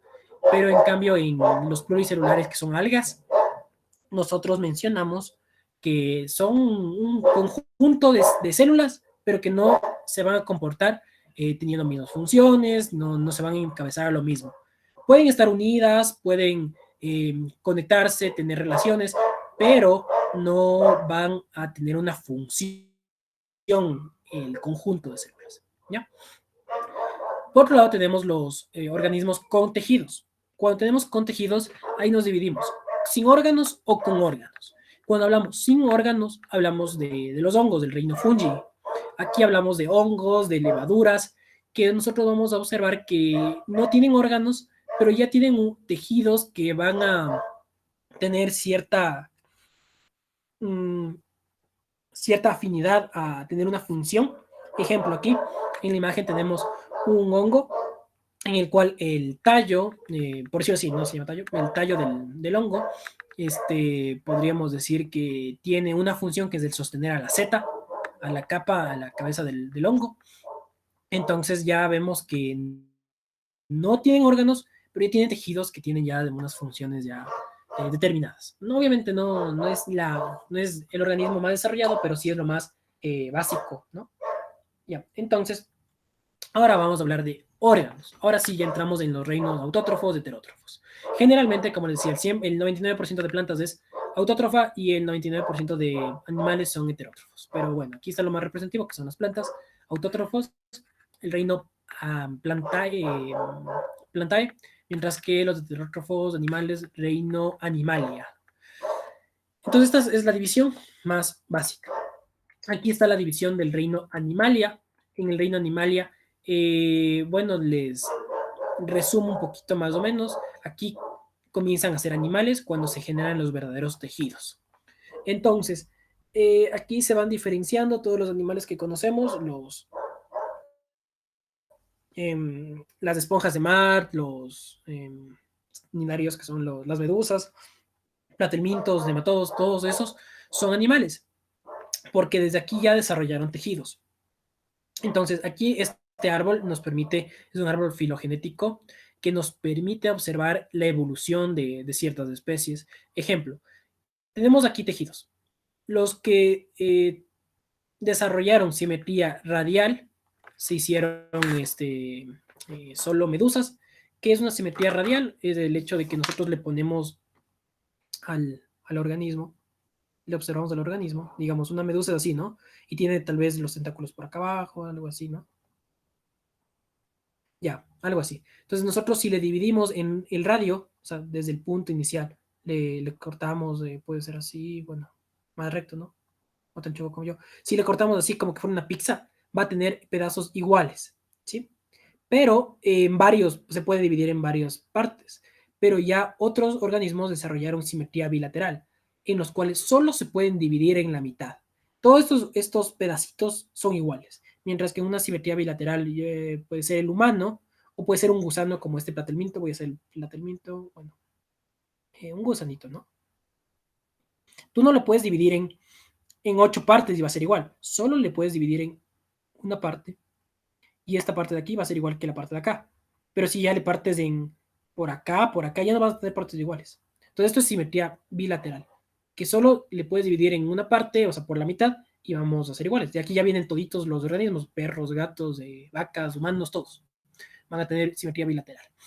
Luego de esto se generó el celoma, es decir, antes prácticamente estos de aquí comen por el mismo lugar donde excretan los platelmintos y poco a poco se fueron desarrollando y ya generaron celoma, o sea, una estructura para que puedan comer por el mismo, comer por un lado y expulsar por otro lado. Aquí, bueno, vemos la evolución, primero nidarios, luego platelmintos, luego nematodos, luego moluscos, luego anélidos, luego artrópodos, que son todos los insectos, incluyendo las gambas o camarones, incluyendo los insectos de un saltamontes, luego los equinodermos, y luego ya lo que nos interesa, el género chordata, o sea, los que tienen columna vertebral, es decir, todos los animales que tenemos columna vertebral, que ya tenemos un conducto por donde podemos tener un tubo digestivo y que ya podemos expulsar por otro lado que no sea el mismo los alimentos. Bueno, esa estructura del reino animal, la verdad es que nunca les han tomado, entonces no doy muy a detalle. Pero esta sí, la del reino vegetal sí les han tomado, así que esta vamos a explicar todito completamente. Existe esta división que yo la veo un poco arcaica porque ya esta división ya no la existe, pero la toman. Bueno, toca enseñar. Existen dos divisiones, los talofitos y los cormofitos. ¿Ya? Las plantas talofitas son aquellas que no tienen tallo, que no tienen raíz y no tienen hojas verdaderas. ¿Ya? No tienen hojas verdaderas. En este grupo se encuentran las briofitas. Las briofitas se pueden dividir en musgos y hepáticas. Los musgos son estructuras que nosotros ya hemos de haber visto cuando vemos el nacimiento, ahí hay el musgo, o sea, no son, pertenecen al reino vegetal, pero no tienen ni tallo, ni raíz, ni hojas verdaderas. Pero son verdes, ¿no? Porque tienen que hacer la fotosíntesis, por eso el reino vegetal son generalmente autótrofos. ¿Ya? ¿Cómo hacen la fotosíntesis? Por una estructura llamados filoides? ¿Ya? Tienen cloroplastos, son hojas falsas, por decirlo así, pero lo hacen. Ahora vamos a hablar de los cormofitos. Los cormofitos son estructuras o individuos que ya tienen tallo, ya tienen raíz y ya tienen hojas, ¿sí? Aquí nos podemos dividir en dos grupos, los pteridofitos o pteridofitas, que son plantas sin semillas que no generan semillas, y tenemos plantas espermafitas, que son plantas con semillas. Ya en este grupo de espermafitas, nosotros podemos dividir en la que nosotros ya conocemos actualmente, las plantas gimnospermas y las plantas angiospermas. Las gimnospermas es las plantas que no tienen fruto, y las plantas angiospermas son las que sí tienen fruto. Aquí podemos también hablar de algo de que para mí está mal el decir sin fruto. En realidad sería sin flor, ¿ya? Pero ahí ya depende de todo. Porque, bueno, para el fruto tiene que venir la flor, ¿no? Y consecuentes, son consecuentes, ¿no? Pero pongámoslo, dejémoslo en sin fruto, pero si es que ven el caso necesario, dicen sin flor. Ahí ya depende de la pregunta que les venga.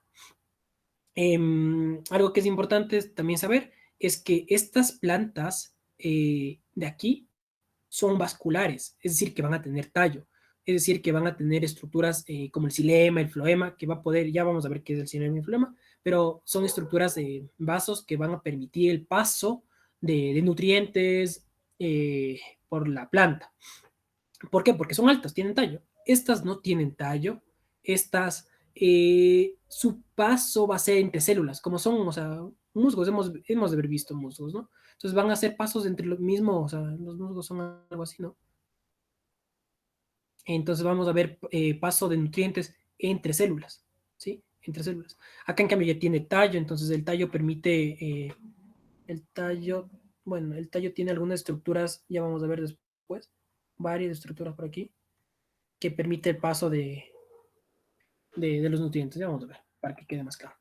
Ahora vamos a ver la estructura de una planta. La planta tiene algunas estructuras. Yo necesito que se aprendan todas las estructuras que están ahí. Bueno, para algunos puede ser difícil, para otros puede ser fácil, pero lo que más es necesario de aquí es que sepan qué está, dónde está. Ojo, vamos a ver, digamos, tenemos la flor, tenemos el tallo, tenemos las hojas, tenemos la raíz, tenemos que en la raíz tenemos pelos absorbentes para poder captar eh, los nutrientes, tenemos la cofia, que es la parte final de la raíz, tenemos raíz primaria y secundaria. En el tallo tenemos algunas estructuras llamadas del nudo, que es por donde nace la hoja. Tenemos también, o sea, la hoja ya está en el tallo, ¿no? Y bueno, aquí está más detallado cómo es una hoja. Una hoja tiene haz en vez, haz la parte de arriba, en vez la parte de abajo. El limbo es la parte, es el borde, y los nervios son estas como venitas que salen de, de la hojita. Entonces también tenemos el peciolo, que es el tallito de la hoja, por decirlo así. Ese es el peciolo. Es el tallo de la hoja. No se llama tallo, sino se llama peciolo. Eso también es necesario saber que la flor tiene corola, tiene cáliz. ¿Qué es el cáliz y qué es la corola? Corola es prácticamente cuando ya están todos los pétalos, se llama corola, la unión. Pero cáliz, aquí estas estructuras de aquí se llaman sépalos. ¿Qué son los sépalos? Son la cobertura de los pétalos, ¿sí? Los sépalos que están aquí. Eh, los sépalos se puede ver en una rosa claramente, ¿sí? Eso es importante. Ahora, lo que yo quiero que sepan es que ustedes, si es que se les viene a la mente y les preguntan, ¿qué es la corola? Ustedes, qué es el cáliz? O sea, al menos sepan qué es en la flor, que está en la flor. O sea, eso les va a ayudar bastante en la pregunta. Si es que les preguntan el peciolo, que sepan que está en la hoja. Si les preguntan pelos absorbentes, sepan que está en la raíz, ¿sí? Eso es lo que necesito que sepan. Y es importante que ustedes sepan. Si les preguntan el nudo, sepan que está en el tallo. Y así sucesivamente. O sea, eso es lo que es importante, al menos en las preguntas de bachiller, que sepan dónde está cada cosa. Porque si les dicen dónde están los pétalos, no van a decir en la hoja, ¿no? Entonces ya eso tienen que ustedes estudiar bastante. O sea, repasar en dónde está cada cosa. Y algunas estructuras nosotros ya las conocemos, como el hecho de que una hoja tiene as y en vez, eso sí hemos de haber escuchado alguna vez. Y hemos de haber visto que tiene tipo nervios, entonces eso ya tienen que relacionarlo. Bueno, por otro lado tenemos también, si en una hoja hay una estructura muy, demasiadamente importante, se llama estoma. ¿Qué es el estoma? Son aperturas o poros microscópicos que nosotros vamos a ver que están en la planta y va a permitir el intercambio gaseoso, ¿sí? Por aquí es donde ocurre el proceso del intercambio gaseoso, es decir, que va a entrar CO2 y va a expulsar agua y O2, ¿sí? El estoma puede estar abierto, que es de esta manera, y puede estar cerrado, que es de esta manera. Dependiendo si está abierto o está cerrado, va a entrar CO2, ¿no es cierto? Entonces, estos estomas no siempre están abiertos. Los estomas están abiertos generalmente durante el día. El día las plantas van a captar CO2 y van a expulsar oxígeno, pero por las noches va a ser lo contrario, porque la planta también necesita respirar. Entonces va a captar oxígeno y va a expulsar CO2 por las noches. Por eso es un poco importante el hecho de sacar las plantas, no dormir en un cuarto con plantas. No se van a intoxicar, no se van a morir, pero no es saludable por el hecho de que va a expulsar CO2. Prácticamente está expulsando CO2 una planta. Entonces no es bueno dormir con una planta dentro del cuarto.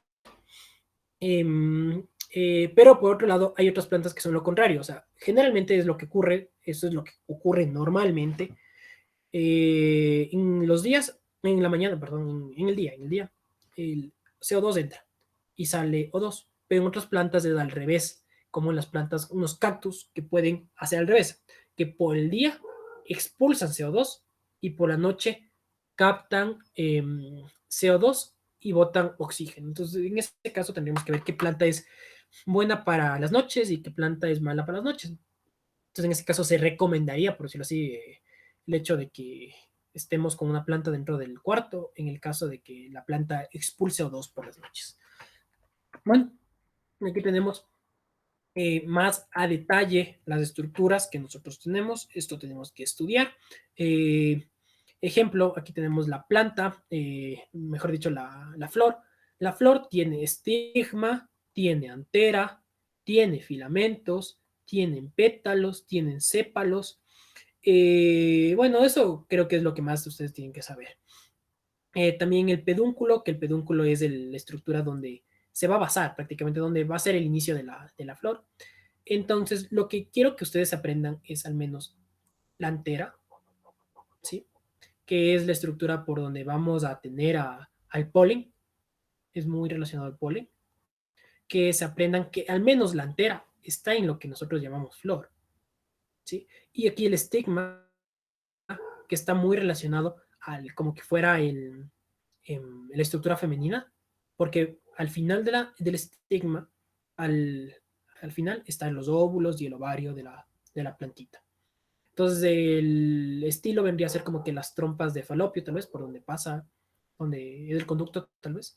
Entonces podemos observar aquí. Entonces yo quiero que ustedes esto se aprendan, no necesariamente en qué parte está, porque eso no les va a tomar, no les van a tomar. Pero sí que si es que ven alguna vez alguna, por decirlo así, alguna pregunta, sepan que esto, o sea, eso les ayuda bastante. El hecho de que estas estructuras están en la flor. Entonces aquí están las estructuras que ustedes tienen que saber. Ojo, antera, polen, se asemeja, por decirlo así, a la estructura masculina, ¿ya? Por decirlo así, a una estructura masculina. Mientras que el estigma se asemeja a una estructura, por decirlo así, femenina. Aquí también tenemos del tallo. ¿Cómo es el tallo? Tenemos nudos. ¿Qué es el nudo? Por donde va a nacer, el inicio donde va a nacer la hojita. El nudo, el inicio donde va a nacer la hoja. Y el entrenudo es, o sea, el espacio en el cual está del nudo 1 al nudo 2. Entonces aquí no hay mucha ciencia. Entonces esto es fácil. ¿Ya? Ahora sí vamos a hablar del xilema y del floema.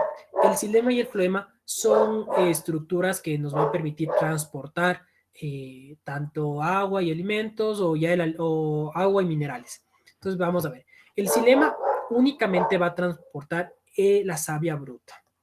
La savia bruta, ¿qué es? Es agua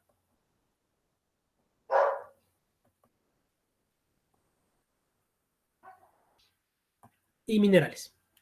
Entonces va a transportar el agua y minerales ¿desde dónde? Desde la raíz.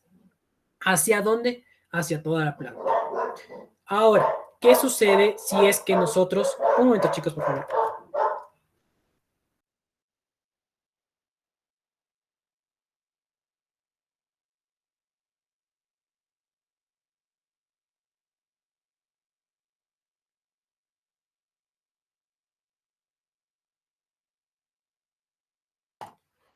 Listo, muchachos. Entonces, ¿qué pasa si es que nosotros tenemos aquí... este movimiento va a ser de tipo ascendente, el tipo de movimiento del xilema. ¿Por qué razón es ascendente? Porque va desde la raíz hacia toda la planta. ¿Ya? Entonces, solo es ascendente. Ojo, chicos, el xilema solo es ascendente y sube todo lo que es agua de la planta, que está en el suelo de la planta, en las raíces, y los minerales captados de la planta de la raíz que están en el suelo. Entonces, la savia bruta, agua y minerales, va de manera ascendente. Por otro lado, tenemos la savia elaborada. La savia elaborada, ¿qué es? Ya es del alimento, y también es agua, pero generalmente es de alimento. Ya es solo el alimento que nosotros vamos a, prácticamente ya se sintetizó gracias a la fotosíntesis, ya se creó, pero aquí va a transportar en ambos sentidos.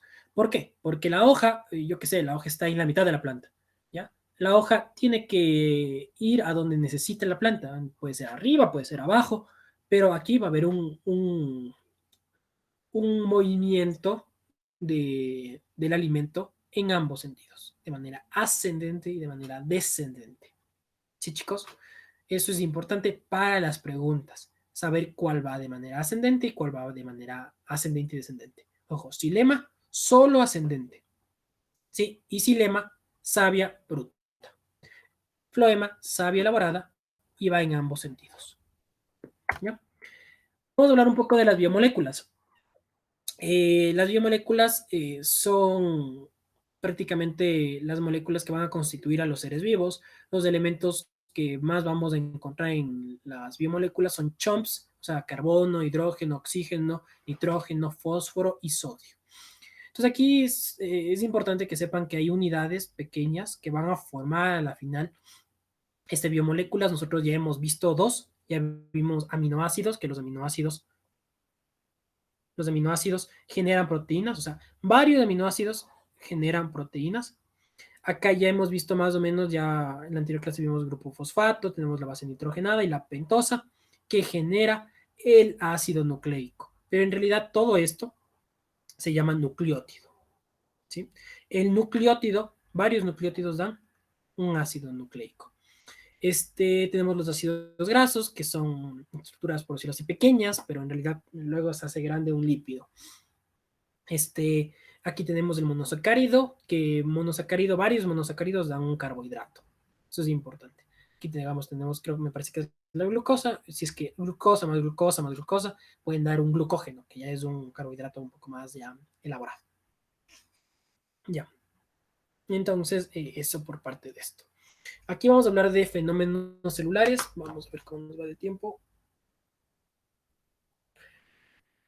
Creo que no vamos a avanzar. Creo que nos vamos a quedar hasta aquí, porque vamos a hablar solo de un sistema de órganos, me parece, para que estudien para el día miércoles. Ya está bastantes temas. Entonces vamos a hablar de los fenómenos celulares. Aquí existe, primero, antes que eso, ¿alguna duda, chicos, antes que entre en el último tema? ¿Alguien alguna duda? ¿Algo que no les quedó claro?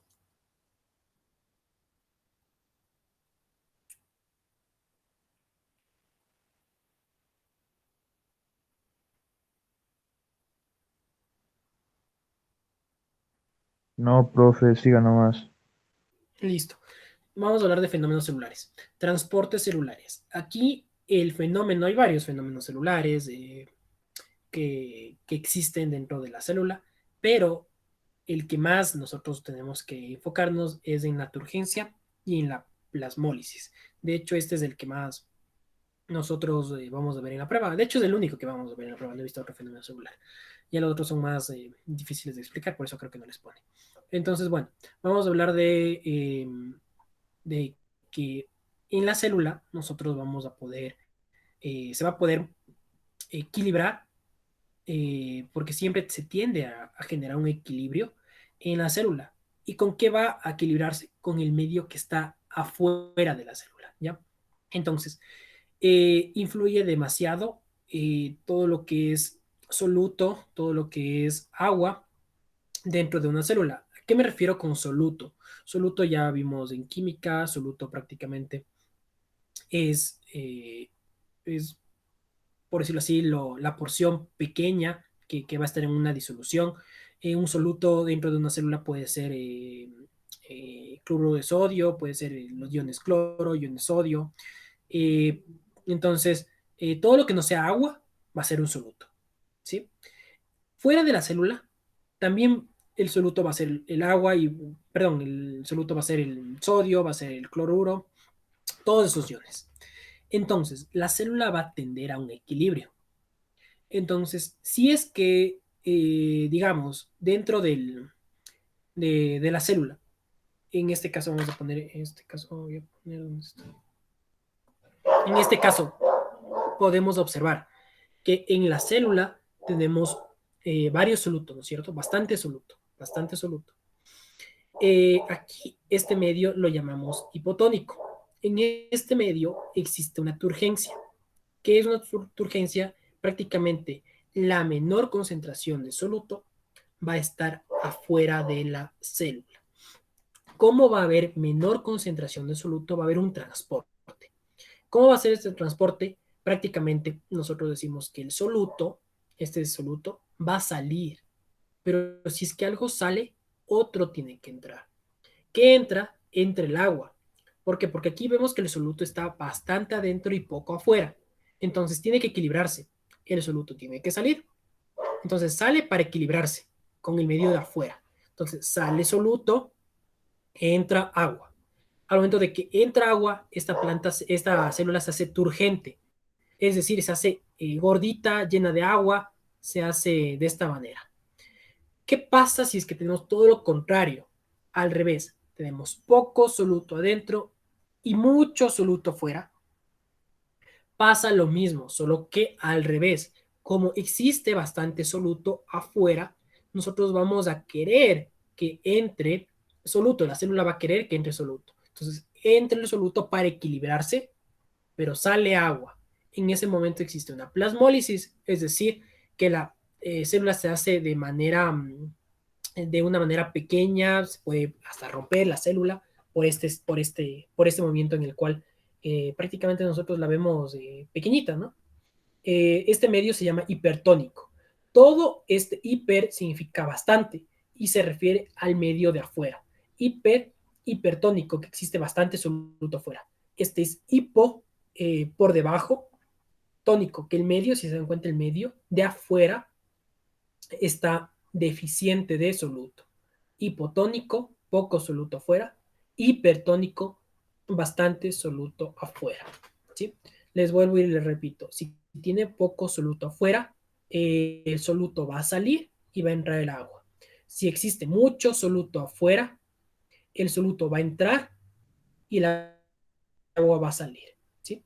Y esta es turgencia, una célula turgente está gordita, esta está flaquita, se llama plasmólisis, pero también existe mitad, o sea que está igual de concentración de soluto afuera, igual de concentración de soluto adentro. Entonces aquí prácticamente entra agua, pero sale lo mismo de agua. Entra el soluto y sale lo mismo soluto. O sea, aquí es un equilibrio. Iso significa mitad. O sea, que existe un equilibrio isotónico. Y esa célula generalmente la llama flácida. Aquí podemos observar que si nosotros hablamos de una célula vegetal, ¿sí? De una célula vegetal, nosotros recordamos que esta tiene varias estructuras, como la membrana plasmática y la pared celular. Aquí podemos ver que la pared celular está bien pegada a la membrana plasmática, como podemos ver, ¿sí? Porque está turgente, bien pegada. En un medio isotónico no va a estar tan pegada, pero sí van a estar en contacto. Pero, ojo, si es que nosotros tenemos un medio hipertónico, nosotros observamos claramente que la planta, perdón, la célula, la membrana plasmática, como va a estar tan pequeña, tan pequeña, tan pequeña, no va a estar mucho en contacto con la pared celular. Y va a haber un espacio aquí. Eso es importante, solo estoy en una pregunta, por si acaso. Por eso les digo y les repito. Aquí, todos, en tanto en el hipotónico y en el isotónico, la pared celular y la membrana plasmática están en contacto. Aquí, obviamente, están en un contacto mayor, contacto directo. Acá en un contacto menor, pero sí en contacto. Acá, en cambio, no están en contacto. Aquí, menor el contacto. O sea, de que están en contacto por aquí, por los bordes, pero menor contacto. Y hay un espacio entre los dos. Eso es importante, chicos. Entonces, la siguiente clase nosotros ya vamos a hablar de sistemas, pero vamos a tener nuestra pruebita. No se olvidarán de eso. Y esta prueba ya es un poco más larga. Este, la voy a hacer más corta, ¿ya? No la voy a hacer más larga porque no vamos a avanzar.